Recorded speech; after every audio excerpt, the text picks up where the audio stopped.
Donald Trump ಅವರು ಹೇಳ್ತಾ ಇದ್ದಾರೆ ಇರಾನ್ ವಾರ್ ಮುಗೀತು ಅಂತಾನೆ ಹೇಳ್ತಾ ಇದ್ದಾರೆ, ಸರೆಂಡರ್ ಆಗ್ತಾರೆ ಅಂತ G7 ಕಾಲಲ್ಲಿ ಹೇಳ್ತಾ ಇದ್ದಾರೆ. ಅದ್ರ ಜೊತೆಗೆ ಇರಾನ್ ಮೇಲೆ ಯುದ್ಧ ಮಾಡೋದಕ್ಕೆ ಏನೂ ಇಲ್ಲ, ಏರ್ ಫೋರ್ಸ್ ಆಗ್ಲಿ, ನೇವಿ ಆಗ್ಲಿ, ಲ್ಯಾಂಡ್ ಆಗ್ಲಿ ಎಲ್ಲ ಮಾಡ್ಬಿಟ್ಟಿದೀವಿ, ಏನೂ ಇಲ್ಲ ಅಂತ ಹೇಳ್ತಾನೆ ಬರ್ತಾ ಇದ್ದಾರೆ. ಆದ್ರೆ ಇರಾನ್ ನ ಸೆಕ್ಯೂರಿಟಿ ಮುಖ್ಯಸ್ಥರು ಏನ್ ಹೇಳ್ತಾರೆ, ಇರಾನ್ ಇಂಥ ಬೆದರಿಕೆಗೆಲ್ಲ ಬಗ್ಗಲ್ಲ ಅಂತಾನು ಹೇಳ್ತಾರೆ. ಅದ್ರ ಜೊತೆಗೆ ಇರಾನ್ ಸರೆಂಡರ್ ಆಗ್ಬೇಕಾದ್ರೆ 3 ಕಂಡೀಷನ್ಸ್ ನ ಹಾಕ್ತಾ ಇದೆ. ಹಾಗಾದ್ರೆ ಇರಾನ್ ಸರೆಂಡರ್ ಆಗಿಲ್ವಾ ಅನ್ನೋದು ಒಂದು. ಅದ್ರ ಜೊತೆಗೆ ಡೊನಾಲ್ಡ್ ಟ್ರಂಪ್ ಅವರು ಮತ್ತೆ ಟ್ವೀಟ್ ಮಾಡ್ತಾರೆ, ಇದೇ ತರ ಇರಾನ್ ಮಾಡ್ತಾ ಇದ್ರೆ ನೆಕ್ಸ್ಟ್ ನಾವು ಸ್ಟ್ರೈಟ್ ಆಫ್ ಹಾರ್ಮುಜ್ಗೆ ಸೆಕ್ಯೂರಿಟಿ ಕಳಿಸ್ಬೇಕಾಗುತ್ತೆ ನೆಸೆಸಿಟಿ ಇದ್ದಾಗ ಅಂತಾನು ಹೇಳ್ತಾರೆ. ಅದ್ರ ಜೊತೆಗೆ ಇರಾನ್ ನ ನೆಕ್ಸ್ಟ್ ವೀಕ್ ಅಲ್ಲಿ ನಾವು ಇನ್ನು ಹಾರ್ಡ್ ಆಗಿ ಆಕ್ಷನ್ ತಗೋಬೇಕಾಗುತ್ತೆ ಅಂತಾನು ಹೇಳ್ತಾರೆ. ಸೊ ಹಾಗಾದ್ರೆ ಇರಾನ್ ಸರೆಂಡರ್ ಆಗಿಲ್ಲ ಅಂತ ಅರ್ಥ. ಯಾವಾಗ ಟ್ಯೂಸ್ಡೇ ಇವರು ಸ್ಟೇಟ್ಮೆಂಟ್ ಕೊಡ್ತಾರೋ ಆಗ ರಿಕವರಿ ಕಂಟು ಆಮೇಲೆ ಫಾಲ್ ಆಗ್ತಾನೆ ಬರ್ತಾ ಇದೆ, ಯಾವಾಗ ಇರಾನ್ ಆಫ್ಟರ್ ಮಾರ್ಕೆಟ್ ಅಲ್ಲಿ ಸ್ಟೇಟ್ಮೆಂಟ್ ಕೊಡುತ್ತೋ. ಸೊ ಇದ್ರ ಬಗ್ಗೆ ಎಲ್ಲ ಡೀಟೇಲ್ಡ್ ಆಗಿ ನಾವು ಡಿಸ್ಕಸ್ ಮಾಡೋಣ. ಇನ್ನು ಅದ್ರ ಜೊತೆಗೆ ರಷ್ಯಾದ ಆಯಿಲ್ ನಾರ್ಮ್ಸ್ US ಹೊಸದಾಗಿ ಏನ್ ಹೇಳ್ತಾ ಇದೆ. ಸೊ ಇನ್ನು ಗೋಲ್ಡ್ ಅಂಡ್ ಸಿಲ್ವರ್ ಪ್ರತಿ ಟೈಮು ಯಾವ ತರ ವಾರಲ್ಲಿ ರಿಯಾಕ್ಟ್ ಆಗ್ತಿತ್ತು, ಆದ್ರೆ ಈ ಸರಿನೇ ಸ್ಪೆಷಲ್ ಎಫೆಕ್ಟ್ ಕೊಡ್ತಾ ಇದೆ ಅಂತಾನೆ ಹೇಳ್ಬೋದು. ಅದನ್ನೆಲ್ಲ ಡಿಸ್ಕಸ್ ಮಾಡೋಣ ಈ ವಿಡಿಯೋದಲ್ಲಿ. ಅದ್ರ ಜೊತೆಗೆ ಮಾರ್ಕೆಟ್ ಇದ್ದಾದಾಗಲಿ ಪ್ರತಿ ಇವೆಂಟ್ ಅಲ್ಲೂ ಯಾವ ತರ ಫಾಲ್ ಆಗುತ್ತೆ, ಯಾವ ಪಾಯಿಂಟ್ ಆಫ್ ಇದರಲ್ಲಿ ರಿಕವರಿ ಆಗಕ್ಕೆ ಸ್ಟಾರ್ಟ್ ಆಗುತ್ತೆ, ರಿಕವರಿ ಆದ್ರೆ ಎಲ್ಲಿವರೆಗೂ ರಿಕವರಿ ಆಗುತ್ತೆ. ಸೊ ಈ ಒಂದು ಫಾಲ್ ನ ನಾವು ಆಪರ್ಚುನಿಟಿಯಾಗಿ ಯಾವ ತರ ಬಳಸ್ಕೋಬೇಕು ಅನ್ನೋದನ್ನ ಒಂದು ಡಿಸ್ಕಸ್ ಮಾಡೋಣ. ಇನ್ನ ನೆಕ್ಸ್ಟ್ ವೀಕ್ ಅಲ್ಲಿ ಒಂದು ಫೆಡ್ ಪಾಲಿಸಿ ಇದೆ, ಆ ಫೆಡ್ ಪಾಲಿಸಿಯಲ್ಲಿ ರೇಟ್ ಕಟ್ ಮಾಡ್ತಾರಾ ಇಲ್ವಾ ಅನ್ನೋದ್ರ ಬಗ್ಗೆ ಡಿಸ್ಕಸ್ ಮಾಡೋಣ. ಸೊ ಈ ಎಲ್ಲ ಒಂದು ಇನ್ಫಾರ್ಮೇಶನ್ ನ ಡಿಸ್ಕಸ್ ಮಾಡ್ತಾ ಈ ವಿಡಿಯೋನ ಪ್ರೈಸ್ ಆಕ್ಷನ್ ಬಗ್ಗೆನು ತಿಳ್ಕೊಂತ ನೆಕ್ಸ್ಟ್ ವೀಕ್ ಅಲ್ಲಿ ಯಾವ ತರ ಇರುತ್ತೆ ನಿಫ್ಟಿ ಅನ್ನೋದನ್ನ ಈ ವಿಡಿಯೋನ ಎಂಡ್ ಮಾಡೋಣ. ಈ ವಿಡಿಯೋ ಕಂಪ್ಲೀಟ್ ಆಗಿ ನೋಡಿ. ಮಿಸ್ಟರ್ ಪ್ರಾಫಿಟ್ ಕನ್ನಡ ಯೂಟ್ಯೂಬ್ ಚಾನಲ್ಗೆ ಸ್ವಾಗತ. ಮಂಡೇ ಒಂದು ಬಿಗ್ ಫಾಲ್ ಆಯ್ತು, 650 ಪಾಯಿಂಟ್ಸ್ ಫಾಲ್ ಆಗಿ ಅಲ್ಲಿಂದ ಆಲ್ಮೋಸ್ಟ್ 600 ಪಾಯಿಂಟ್ ನಿಫ್ಟಿ ಫಾಲ್ ಆಗಿದೆ. ಅಂದ್ರೆ ಟೋಟಲಿ 1200 ಪಾಯಿಂಟ್ ಅಷ್ಟು ನಿಫ್ಟಿ ಒಂದೇ ವೀಕ್ ಅಲ್ಲಿ ಬಿಗ್ ಫಾಲ್ ಅಂತಾನೆ ಹೇಳ್ಬೋದು ಫಾಲ್ ಆಗಿದೆ. ಇನ್ನು ಜಪಾನ್ ಮಾರ್ಕೆಟ್ ನೋಡೋದಾದ್ರೆ ಜಪಾನ್ ಮಾರ್ಕೆಟ್ 800 ಪಾಯಿಂಟ್ಸ್ ಅಷ್ಟು ಫಾಲ್ ಆಗಿದ್ರೆ, ಇನ್ನು ಅಮೆರಿಕದ ಮಾರ್ಕೆಟ್ 500 ಪಾಯಿಂಟ್ಸ್ ಅಷ್ಟು ಫಾಲ್ ಆಗಿದೆ. ಸೊ ಈಗ ಡೊನಾಲ್ಡ್ ಟ್ರಂಪ್ ಅವ್ರು ಏನ್ ಹೇಳ್ತಾ ಇದ್ದಾರೆ, ಡೊನಾಲ್ಡ್ ಟ್ರಂಪ್ ಹೇಳಿಕೆಗೆ ಬೆಲೆ ಇದೆಯಾ ಇಲ್ವಾ ಅನ್ನೋದಕ್ಕೆ ಈ ಒಂದು ಡಿಸ್ಕಷನ್ ನೋಡೋಣ. ಡೊನಾಲ್ಡ್ ಟ್ರಂಪ್ ಅವರು ಇರಾನ್ ಅವರು ಸರೆಂಡರ್ ಆಗ್ಬಿಟ್ಟಿದ್ದಾರೆ ಅಂತ ಯಾವಾಗ ಹೇಳ್ತಾರೋ ಆಗ ಮಾರ್ಕೆಟ್ ರಿವರ್ಸ್ ಆಗಕ್ಕೆ ಸ್ಟಾರ್ಟ್ ಆಗುತ್ತೆ. ಯಾವಾಗ ಟ್ಯೂಸ್ಡೇ ಎಂಡ್ ಅದು ರಿವರ್ಸ್ ಆಗಕ್ಕೆ ಸ್ಟಾರ್ಟ್ ಆಗುತ್ತೆ. ಯಾವಾಗ ಮಾರ್ಕೆಟ್ ರಿವರ್ಸ್ ಆಗ್ತಾ ಇದೆಯೋ ಆಗ Tuesday end of the day Iran ನ ಸೆಕ್ಯೂರಿಟಿ ಮುಖ್ಯಸ್ಥ ಬಂದು ಸ್ಟೇಟ್ಮೆಂಟ್ ಕೊಡ್ತಾರೆ, ಇರಾನ್ ಯಾವುದೇ ಒಂದು ಬೆದರಿಕೆಗೆ ಬಗ್ಗಲ್ಲ ಅಂತ ಹೇಳ್ಬಿಟ್ಟು ಸ್ಟೇಟ್ಮೆಂಟ್ ಕೊಡ್ತಾರೆ. ಆಗ ನೆಕ್ಸ್ಟ್ ಡೇ ಅಂದ್ರೆ ಬುಧವಾರ ಮಾರ್ಕೆಟ್ ಅಗೈನ್ ಡೌನ್ವರ್ಡ್ ಕಾಣಿಸ್ತಾ ಇದೆ. ಸೊ ಅವತ್ತಿನಿಂದ ಕಂಟಿನ್ಯೂಸ್ ಫಾಲ್ ಆಗ್ತಾನೆ ಬರ್ತಾ ಇದೆ. ಅದ್ರ ಜೊತೆಗೆ ಇರಾನ್ ಅವ್ರು ಏನ್ ಹೇಳ್ತಾರೆ, ಇರಾನ್ ಇದೇ ತರ ಏನಾದ್ರು ಪ್ರಾಬ್ಲಮ್ ಇಶ್ಯೂ ಫೇಸ್ ಮಾಡ್ತಿದ್ರೆ ಈ ಕಾನ್ಫ್ಲಿಕ್ಟ್ ಇಂದ ಕ್ರೂಡ್ ಆಯಿಲ್ $200 ಹೋಗೋ ಸಾಧ್ಯತೆ ಇದೆ ಅಂತಾನೆ ಹೇಳ್ತಾರೆ. $200 ಪರ್ ಬ್ಯಾರಲ್ ಅಂದ್ರೆ ಅಟ್ ಪ್ರೆಸೆಂಟ್ ಏನಿದೆ $103 ಇದೆ ಈಗ ಪರ್ ಬ್ಯಾರಲ್ಗೆ, ಅಂದ್ರೆ ಇವತ್ತಿನ ರೇಟ್ಗೆ. ಇನ್ನು ನೆಕ್ಸ್ಟ್ ಕಮಿಂಗ್ ಡೇಸ್ ಅಲ್ಲಿ $200 ಅಂದ್ರೆ ಡಬಲ್ ಆಗುತ್ತೆ ಅಂತ ಹೇಳ್ತಾರೆ. ಸೊ ಡಬಲ್ ಆದ್ರೆ ಕ್ರೂಡ್ ಆಯಿಲ್ ಇಂಡಿಯನ್ ಎಕಾನಮಿ ಆಗ್ಲಿ ಸ್ಟಾಕ್ ಮಾರ್ಕೆಟ್ ಆಗ್ಲಿ ಎಲ್ಲಿವರೆಗೂ ಬೀಳ್ಬೋದು ಅನ್ನೋದು ತುಂಬಾ ಇಂಪಾರ್ಟೆಂಟ್. ಬರೀ ಇಂಡಿಯಾ ಒಂದೇ ಅಲ್ಲ, ಪ್ರಪಂಚಕ್ಕೆ ದೊಡ್ಡ ಹೊಡೆತ ಬೆಚ್ಚಿ ಬೀಳುತ್ತೆ ಅಂತಾನೆ ಹೇಳ್ಬೋದು $200 ಪರ್ ಬ್ಯಾರಲ್ಗೆ ಹೋದ್ರೆ. ಆಗ ಡೊನಾಲ್ಡ್ ಟ್ರಂಪ್ ಅವ್ರು ಏನ್ ಹೇಳ್ತಾರೆ, ಆಯಿಲ್ ಪಾಲಿಸಿ ಬಗ್ಗೆ ಏನ್ ಹೇಳ್ತಿದ್ರು, ಸ್ಯಾಂಕ್ಷನ್ಸ್ ಎಲ್ಲ ವಿಧಿಸ್ತಿದ್ರು. ಆಗ ಅವರು ರಷ್ಯಾದ ನಾಮ್ಸ್ ಏನಿತ್ತು ಅದನ್ನ ಸ್ಯಾಂಕ್ಷನ್ಸ್ ನ ಸಡಿಲಗೊಳಿಸ್ಬಿಟ್ಟು 30 days ವರೆಗೂ ರಷ್ಯಾದಿಂದ ಕ್ರೂಡ್ ಆಯಿಲ್ ಬೈ ಮಾಡೋದಕ್ಕೆ ಅನುಮತಿ ಕೊಡ್ತಾರೆ. ಅಂದ್ರೆ ಬೇರೆ ದೇಶಗಳು ಅಮೆರಿಕ ಹೇಳಿದ್ರೆ ಮಾತ್ರ ಇಂಪೋರ್ಟ್ ಮಾಡ್ಕೊಳ್ಬೇಕು, ಅಮೆರಿಕ ಏನಾದ್ರು ಸ್ಟಾಪ್ ಮಾಡಿದ್ರೆ ಮಾಡ್ಬೇಕು. ಅಂದ್ರೆ ಅಮೆರಿಕ ಹೇಳ್ದಂಗೆ ಪ್ರಪಂಚ ಕೇಳಬೇಕು ಅಂತ ಹೇಳ್ಬಿಟ್ಟು ಡೊನಾಲ್ಡ್ ಟ್ರಂಪ್ ಅವರು ಥಿಂಕ್ ಮಾಡ್ತಿದ್ದಾರೆ ಅಂತಾನೆ ಹೇಳ್ಬೋದು.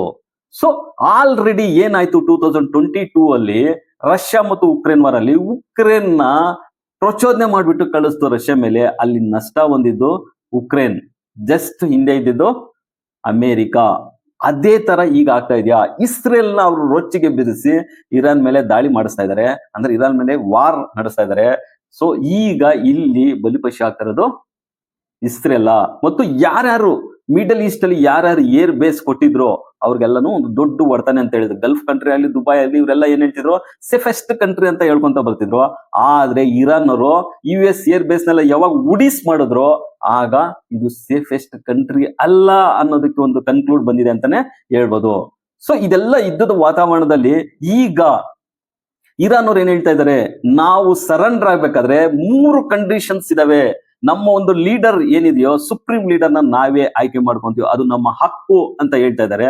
ಅದು ಫಸ್ಟ್ ಕಂಡೀಷನ್ ಆದ್ರೆ, ಸೆಕೆಂಡ್ ಕಂಡೀಷನ್ ಬಂದ್ಬಿಟ್ಟು ನಮ್ಮ ಮೇಲೆ ನೆಕ್ಸ್ಟ್ ಇನ್ ಕಮಿಂಗ್ ಡೇಸ್ ಅಲ್ಲಿ ಆಗ್ಲಿ ಕಮಿಂಗ್ ಇಯರ್ಸ್ ಅಲ್ಲಿ ಯಾರನ್ನು ದಾಳಿ ಮಾಡಬಾರ್ದು, ಅಮೆರಿಕ ಆಗ್ಲಿ ಇಸ್ರೇಲ್, ಅದಕ್ಕೆ ಗ್ಯಾರಂಟಿ ಕೊಡಬೇಕು ಅಂತ ಹೇಳ್ತಾ ಇದ್ದಾರೆ.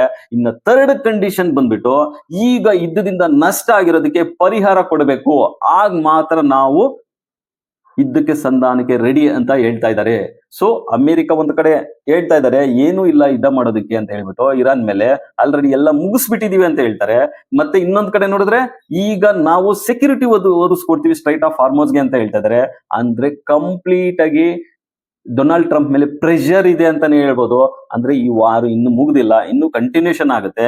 ಈಗ ಸ್ಟ್ರೈಟ್ ಆಫ್ ಹಾರ್ಮೋಸ್ ಏನಾದ್ರೂ ಬ್ಲಾಕ್ ಮಾಡ್ಬಿಟ್ರೆ ಆಯಿಲ್, ಆಗ ಆಯಿಲ್ ಪ್ರೈಸು $200 ಹೋಗೋ ಸಾಧ್ಯತೆ ಹೆಚ್ಚಾಗಿದೆ ಅಂತಾನೆ ಹೇಳ್ಬೋದು. ಹಾಗಾದ್ರೆ ಇದರಿಂದ ಬೆನಿಫಿಟ್ ಮಾಡ್ಕೊಳ್ಳೋರು ಯಾರು?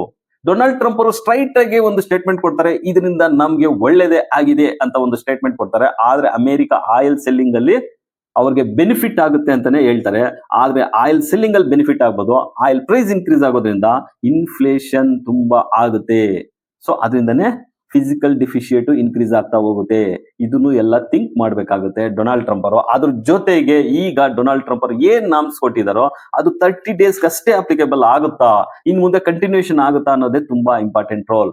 ಈಗ ಕ್ರೂಡ್ ಆಯಿಲ್ ಈಗ $103 per ಬ್ಯಾರಲ್ ಇರೋದು ಇನ್ನ ಇನ್ಕ್ರೀಸ್ ಆಗುತ್ತಾ ಅಂದ್ರೆ ಇರಾನ್ ಅವ್ರು ಏನಾದ್ರೂ ಸ್ಟೇಟ್ ಆಫ್ ಹಾರ್ಮೋಸ್ ನ ಕಂಪ್ಲೀಟ್ ಆಗಿ ಅವರು ಡೈನಮೈಟ್ ಏನಿಟ್ಟು ಅದನ್ನ ಹಡಗುಗಳು ತಡೆದಿದ್ದಾರೆ ಅಂತ ಹೇಳ್ಬಿಟ್ಟು US ಅವ್ರು ಏನ್ ಅವ್ರ ಮೇಲೆ ಹೊರಿಸ್ತಾ ಇದ್ದಾರೆ, ಅದು ಏನಾದ್ರೂ ಸತ್ಯ ಆಗಿದ್ರೆ ಒಂದ್ಸರಿ ಡೈನಮೈಟ್ ನ ಆಕ್ಟಿವ್ ಮಾಡಿದ್ರೆ ಅದನ್ನ ತೆಗೆಯೋದಕ್ಕೆ ಟೈಮ್ ಅಂತೂ ಹಿಡಿಯುತ್ತೆ. ಸೊ ಇದರಿಂದನೇ ಇನ್ನೂ ಸ್ವಲ್ಪ ದಿನಗಳ ಕಾಲ ವಾರ್ ಹೇಳ್ಕೊಂಡು ಹೋಗೋ ಸಾಧ್ಯತೆ ಇದೆ ಅಂತಾನೆ ಹೇಳ್ಬೋದು.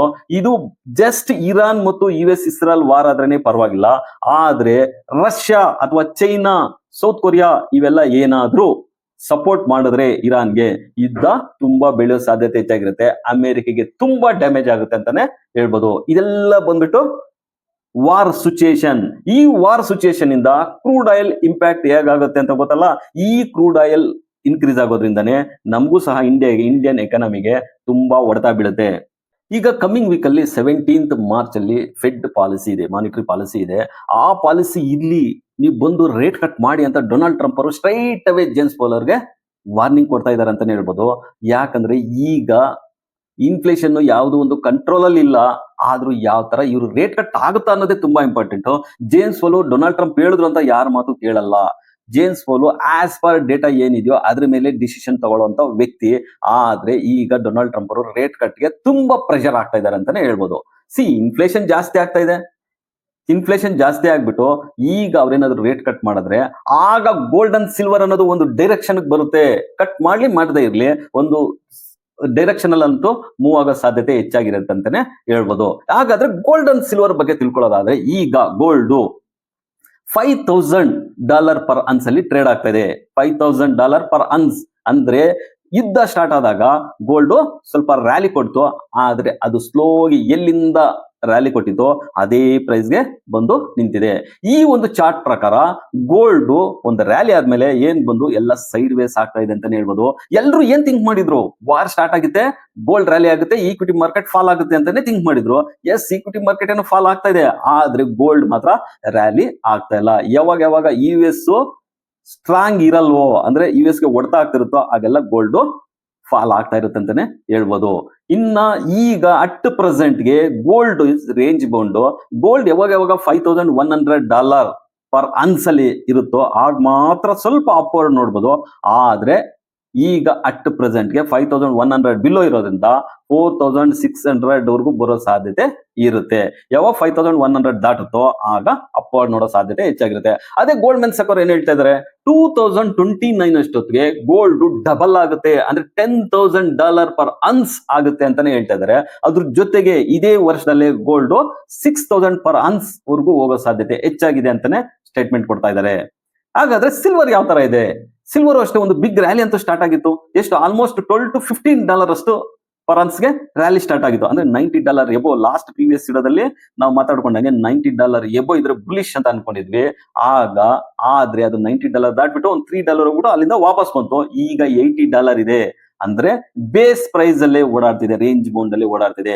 ಈಗೇನಾದ್ರೂ ಅದು $78 ಬಿಲೋ ಏನಾದ್ರು ಕ್ರಾಸ್ ಆದ್ರೆ ಅಲ್ಲದೆ $65 ಪರ್ ಅನ್ಸ್ ಅಷ್ಟು ಬರೋವರೆಗೂ ಸಾಧ್ಯತೆ ಹೆಚ್ಚಾಗಿದೆ. ಸೊ ಗೋಲ್ಡ್ ಅಂಡ್ ಸಿಲ್ವರ್ ಎಲ್ಲ ಏನ್ ತಿಳ್ಕೊಂಡಿದ್ರು ಅದ ಇನ್ವೆಸ್ಟ್ಮೆಂಟ್ ಉಲ್ಟಾ ಪಲ್ಟಾ ಆಗಿದೆ ಅಂತಾನೆ ಹೇಳ್ಬೋದು.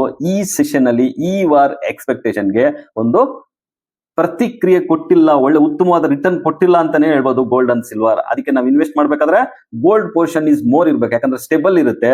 ಸಿಲ್ವರ್ ಪೋರ್ಷನ್ ಇಸ್ ಲೆಸ್ ಇರಬೇಕು, ಅದು ಬಿಗ್ ವಾಲೆಟೈಲ್ ನೋಡ್ತಾ ಇರುತ್ತೆ. ಲಾಸ್ಟ್ 1 ವೀಕ್ ಇಂದ ಗ್ಲೋಬಲ್ ಮಾರ್ಕೆಟ್ ನೋಡೋದಾದ್ರೆ ವೀಕ್ ಆಗಿ ಟ್ರೇಡ್ ಆಗ್ತಾ ಇದೆ. ಸೊ ಯಾವುದೇ ಒಂದು ತರವಾದಂತ ಒಂದು ಬಿಗ್ ರಿಕವರಿ ಅಂತೂ ನೋಡಿಲ್ಲ. ಡೌಜನ್ ಮಾರ್ಕೆಟ್ ಒಂದು ಬಿಗ್ ಫಾಲ್ ಆದ್ಮೇಲೆ ರಿಕವರಿ ಕಂಡಿತ್ತು. ಯಾವಾಗ ಇರಾನ್ ಅವರು ಸ್ಟೇಟ್ಮೆಂಟ್ ಕೊಟ್ಟರು ಮತ್ತೆ ಫಾಲ್ ಆಯ್ತು. ಯಾವುದೇ ಒಂದು ಬಿಗ್ ರಿಕವರಿ US ಮಾರ್ಕೆಟ್ ಆಗ್ಬೋದು, ಜಪಾನ್ ಮಾರ್ಕೆಟ್, ಏಷ್ಯನ್ ಮಾರ್ಕೆಟ್ ಎಲ್ಲ ಗ್ಲೋಬಲ್ ಮಾರ್ಕೆಟ್ ಫಾಲ್ ಅಲ್ಲೇ ಇದೆ. ಆದ್ರೆ ಇಂಡಿಯನ್ ಮಾರ್ಕೆಟ್ ಮಾತ್ರ ಒಂದು ಬಿಗ್ ಫಾಲ್ ಅಂತಾನೆ ಹೇಳ್ಬೋದು. 1200 ಪಾಯಿಂಟ್ಸ್ ಫಾಲ್ ಆಗಿದೆ ಲಾಸ್ಟ್ 1 ವೀಕ್ ಇಂದ. ಹಾಗಾದ್ರೆ ಹೈ ಇಂದ ಎಷ್ಟು ಫಾಲ್ ಆಗಿದೆ?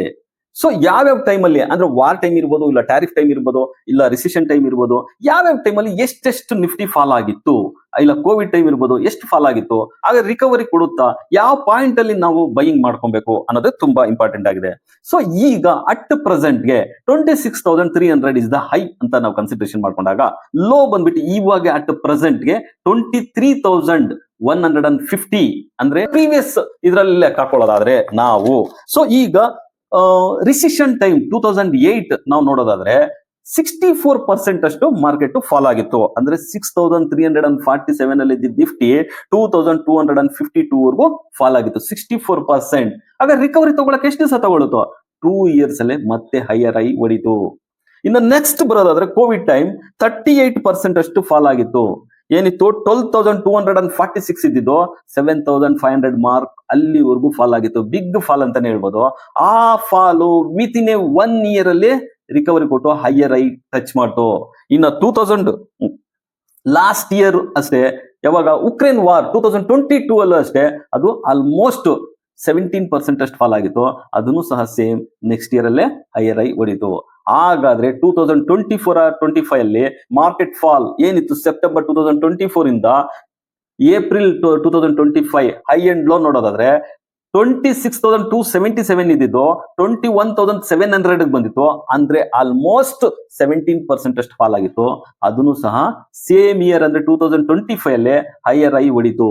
ಹಾಗಾದ್ರೆ ಈಗ ಅಟ್ ಪ್ರೆಸೆಂಟ್ಗೆ ವಾರ್ಗೋಸ್ಕರ ಬೀಳ್ತಾ ಇರೋದು ಅಟ್ ಪ್ರೆಸೆಂಟ್ 12% ಬಿದ್ದಿರೋದು. ಹಾಗಾದ್ರೆ ಮೇಜರ್ ಸಪೋರ್ಟ್ ಅಂತ ಬಂದಾಗ ಈಗ ಈ ವಾರಲ್ಲಿ ಬೇಸ್ಡ್ ಆನ್ ಕ್ರೂಡ್ ಆಯಿಲ್ ಮೇಲೆನೆ ಮಾರ್ಕೆಟ್ ಫಾಲ್ ನೋಡೋ ಸಾಧ್ಯತೆ ಹೆಚ್ಚಾಗಿರುತ್ತೆ.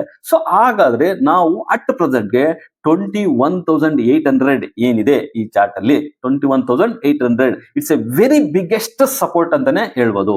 ಸೊ ಇದಕ್ಕೆ ಇಲ್ಲಿವರೆಗೂ ಬರುತ್ತಾ ಅಂದ್ರೆ ಎಸ್, ಈಗ ಅಟ್ ಪ್ರೆಸೆಂಟ್ಗೆ ವಾರ್ ಸಿಚುಯೇಷನ್ ಇರೋದ್ರಿಂದ ಸೊ ಈ ಒಂದು ಕ್ರೂಡ್ ಆಯಿಲ್ ಈಗ ಉಕ್ರೇನ್ ಮತ್ತು ರಷ್ಯಾ ಆದಾಗ 12% ಅಷ್ಟೇ ಬಿದ್ದಿತ್ತು. ಅದಕ್ಕೆ ಬಿಗ್ ಇಂಪ್ಯಾಕ್ಟ್ ಆಗಿರಲಿಲ್ಲ ಕ್ರೂಡ್ ಅಲ್ಲಿ. ಆದ್ರೆ ಈ ಸರಿ ಕ್ರೂಡ್ ಆಯಿಲ್ಗೆ ಬಿಗ್ ಇಂಪ್ಯಾಕ್ಟ್ ಆಗಿರೋದ್ರಿಂದ ಸೊ ಫಾಲು ಜಾಸ್ತಿ ಆಗುತ್ತೆ. ಸೊ ಈಗ ಅಟ್ ಪ್ರೆಸೆಂಟ್ಗೆ $100 ಪರ್ ಬ್ಯಾರಲ್ ಇದ್ರೆ ಸೊ ಮಾರ್ಕೆಟ್ 21,700 ವರೆಗೂ ನೋಡೋ ಸಾಧ್ಯತೆ ಹೆಚ್ಚಾಗಿರುತ್ತೆ.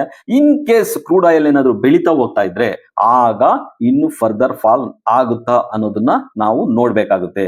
ಸೊ ಹಾಗಾದ್ರೆ ಕ್ರೂಡ್ ಆಯಿಲ್ ಯಾಕೆ ಅಷ್ಟು ಇಂಪಾರ್ಟೆಂಟು? ಸೊ ಕ್ರೂಡ್ ಆಯಿಲ್ ಯಾವ ಲೆವೆಲ್ ಅಲ್ಲಿ ಇದ್ರೆ ಎಷ್ಟು GDP ಗ್ರೋತ್ ಆಗುತ್ತೆ, ಇಲ್ಲ ಇನ್ಫ್ಲೇಷನ್ ಏನಾಗುತ್ತೆ ಅಂತ ಥಿಂಕ್ ಮಾಡೋದಾದ್ರೆ ನಾವು $65 ಆಜು ಬಾಜಲ್ಲಿ ಇದ್ರೆ ನಮ್ಗೆ ಏನು ಪ್ರಿಡಿಕ್ಷನ್ ಮಾಡಿದ್ರು GDP 7.2 ಅಂತ ಹೇಳ್ಬಿಟ್ಟು ಅಷ್ಟಿದ್ದೇ ಇರುತ್ತೆ. ಯಾವಾಗ ಅದು $80 to $90 ಹೋಗುತ್ತೋ ಅದು ಬಿಲೋ 6.5 GDPಗೆ ಇಳಿಯುತ್ತೆ. ಆಗ ಇನ್ಫ್ಲೇಷನ್ ರೇಟ್ನು ಜಾಸ್ತಿ ಆಗಿರುತ್ತೆ. ಸೊ ಅದೇನಾದ್ರೂ 100+ ಅಲ್ಲಿ ಮೋರ್ ದನ್ 3 months 100+ ಅಲ್ಲಿ ಇದ್ರೆ, ಆಮೇಲೆ 120+ ಅಲ್ಲಿ ಇದ್ರೆ ಬಿಲೋ 6% GDP ಬರೋ ಸಾಧ್ಯತೆನೂ ಇದೆ ಅಂತಾನೆ ಪ್ರಿಡಿಕ್ಟ್ ಮಾಡ್ತಾ ಇದ್ದಾರೆ. ಸೊ ಹಾಗಾದ್ರೆ ಇದನ್ನ ಯಾವ ತರ ಕಂಟ್ರೋಲ್ ಮಾಡುತ್ತೆ USA ವಾರ್ ಸ್ಟಾರ್ಟ್ ಮಾಡಿರೋದು, ಅದನ್ನ ಯಾವ ತರ ಕ್ರೂಡ್ ಆಯಿಲ್ ನ ಕಂಟ್ರೋಲ್ ಮಾಡುತ್ತೆ ಅನ್ನೋದೇ ತುಂಬಾ ಇಂಪಾರ್ಟೆಂಟ್. ಈ ಕ್ರೂಡ್ ಆಯಿಲ್ ಇಂದ ಬೆನಿಫಿಟ್ ಹೊಂದಿರೋದಂದ್ರೆ ಅಮೆರಿಕ ಜೊತೆಗೆ Russia it's A very biggest beneficiary ಅಂತ ಹೇಳ್ಬೋದು ಕಂಟ್ರಿಗಳಲ್ಲಿ. ಯಾಕಂದ್ರೆ ರಷ್ಯನ್ ಆಯಿಲ್ ಎಕ್ಸ್ಪೋರ್ಟ್ ಮಾಡೋದಕ್ಕೆ ಈಸಿ ಆಯ್ತು ಅವ್ರಿಗೆ. ಎಲ್ಲ ಸ್ಯಾಂಕ್ಷನ್ಸ್ ನ ತೆಗೆದುಬಿಟ್ಟು ಬೇರೆ ಕಂಟ್ರಿಗಳಿಗೆಲ್ಲ US ಅಲೋ ಮಾಡ್ತು. ಇದೇ ಬಿಗ್ಗೆಸ್ಟ್ ನಾಮ್ಸ್ ಅಂತ ಹೇಳ್ಬೋದು.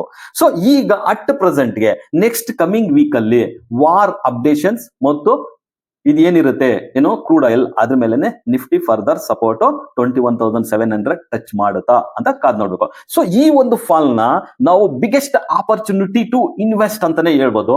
ನಾವು ಯಾವುದು ಕ್ವಾಲಿಟಿ ಸ್ಟಾಕ್ ಇರುತ್ತೆ, ಎಕ್ಸಾಂಪಲ್ 10x ಆಗ್ಲಿ 5x ಸ್ಟಾಕ್ಸ್ ಯಾವ ಇರುತ್ತೆ ನಿಮ್ಮ ಒಂದು ಇದಕ್ಕೆ ಏನೋ HDFC ಇರ್ಬೋದು, ICICI ಬ್ಯಾಂಕ್ ಇರ್ಬೋದು, ಇಲ್ಲ SBI ಇರ್ಬೋದು, ಡಿಕ್ಸನ್ ಟೆಕ್ನಾಲಜೀಸ್ ಇರ್ಬೋದು, ಏಷ್ಯನ್ ಪೇಂಟ್ಸ್ ಇರ್ಬೋದು, ಇವೆಲ್ಲ ಬಜಾಜ್ ಫಿನ್ಸರ್ವ್ ಇರ್ಬೋದು, ಜಿಯೋ ಫಿನಾನ್ಸ್ ಇರ್ಬೋದು, ಇವೆಲ್ಲ ಎಲ್ಲಿವರೆಗೂ ಬೀಳುತ್ತೆ, ಪ್ರೀವಿಯಸ್ಲಿ ಎಲ್ಲಿವರೆಗೂ ಬಿದ್ದಿತ್ತು. ಸೊ ಇದೊಂದು ಗುಡ್ ಆಪರ್ಚುನಿಟಿ ಟು ಇನ್ವೆಸ್ಟ್ ಅಂತ ಕನ್ಸಿಡರ್ ಮಾಡಿ ಮಾರ್ಕೆಟ್ ಅಲ್ಲಿ ಬಂದಾಗ ನಾವು ಇನ್ವೆಸ್ಟ್ ಮಾಡಿದ್ರೆ we will get very good return. ಮತ್ತೆ ನಮ್ಮ ಒಂದು ಪೋರ್ಟ್ಫೋಲಿಯೋ ಏನ್ ಬಿದ್ದಿದೆಯೋ ಅವರೆಲ್ಲ ಪ್ಯಾನಿಕ್ ಆಗೋ ಅವಶ್ಯಕತೆ ಇಲ್ಲ. ಇದೇ ಇಯರ್ ಅಲ್ಲೇ ನಿಫ್ಟಿ 30,000ಗೂ ಹೋಗೋ ಸಾಧ್ಯತೆ ಇರುತ್ತೆ. ಯಾಕಂದ್ರೆ ಪ್ರತಿ ಒಂದು ಫಾಲನು ಬೈ ಅಂಡ್ ಡಿಪ್ ಅನ್ನೋ ತರನೇ ಪ್ರತಿಯೊಂದು ಫಾಲ್ನು ನಿಮ್ಗೆ ರಿಕವರಿ ಕೊಡೋದು ವಿತ್ ಇನ್ ಇಯರ್ ಅಲ್ಲಿ ಇರುತ್ತೆ. ಮ್ಯಾಕ್ಸ್ ಟು ಮ್ಯಾಕ್ಸ್ ಏನಿರ್ಬೋದು 2027 ಮಾರ್ಚ್ ಅಷ್ಟೊತ್ತಿಗೆ ನೀವು ಮತ್ತೆ ಹೈಯರ್ ಐ ಬ್ರೇಕ್ ಮಾಡಿ ನೆಕ್ಸ್ಟ್ ಲೆವೆಲ್ 30,000 ನಿಫ್ಟಿ ಹೋಗೋ ಸಾಧ್ಯತೆ ಹೆಚ್ಚಾಗಿರುತ್ತೆ ಅಂತಾನೆ ಹೇಳ್ಬೋದು. ಸೊ ಇದ್ರ ಬಗ್ಗೆ ನೀವು ಕಮೆಂಟ್ ಮಾಡಿ. ಸೊ ಇದು ವ್ಯಾಲ್ಯೂಬಲ್ ಅನ್ಸಿದ್ರೆ ಲೈಕ್ ಮಾಡಿ. ನಮ್ಮ ಟೀಮ್ ಇಷ್ಟೆಲ್ಲ ಇನ್ಫಾರ್ಮೇಶನ್ ಕಲೆಕ್ಟ್ ಮಾಡಿ ನಿಮ್ ಮುಂದೆ ತಂದಿದ್ದಾರೆ. ಸೊ ಇದ್ರ ಬಗ್ಗೆ ನಮ್ಮ ಚಾನಲ್ ನ ಸಬ್ಸ್ಕ್ರೈಬ್ ಮಾಡಿ, ಈ ಇನ್ಫಾರ್ಮೇಶನ್ ನ ಶೇರ್ ಮಾಡಿ, ಯಾರು ಪ್ಯಾನಿಕ್ ಆಗಬೇಡಿ.